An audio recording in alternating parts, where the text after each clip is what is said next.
Ay naku naman, ang tap-tap ko nahulog dito sa aming terrace. Ano ba yan? Naisugo tuloy kita dito sa ospital ng mga hayop. Siguradong i-x-ray ka at umukhang unang ulo eh. Kabulag na kasi ito eh.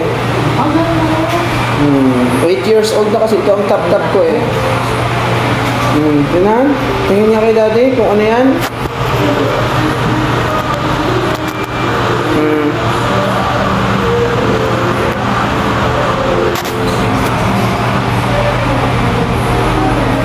Oh, kita mo na yung sarili mo?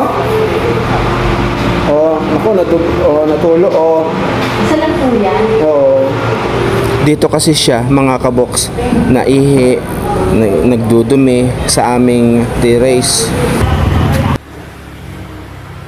Merong diferensya na yung kanyang paningin. Akala niya siguro porque bakante yun, doon kasya siya. At alam ko dito, kasya din dito. Kaya ayun, nahulog. Nahulog po siya ng alas 6 ng umaga at nakita na lang natin siya sa baba na naghihintay na kunin siya dito. Nahulog po ako, daddy. Tulog pa ako. Buti na lang ibang tao nakakita sa'yo. Hanggang sa inabisuhan kami sa taas na nahulog si Tap, nahulog. Kilala ka na rin naman dito sa ating lugar eh. Halos hindi na naglalayo ang ospital ng mga animal sa tao. Meron na rin silang mga gamot at halos dito na rin isinusugod na kunting may sakit lang, pati grooming dito na din po. Alam nyo naman na itong ating mga alagang aso ay mahal na mahal po natin yan at kasama na natin sa ating pamilya. Happy birthday, Tap-Tap!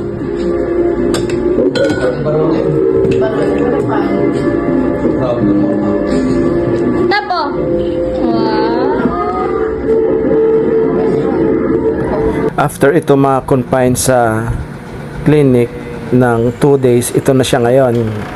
Okay, masayang masaya na kami at nakakalabas na siya.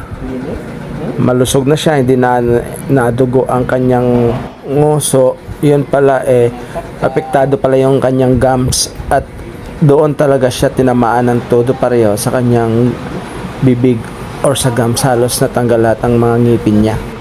Ini-x-ray din po sila at kung ano-ano pa ang mga ginagawa sa ating mga alagang hayop pag ito ay emergency. Hanggang dito na lang mga kaboks.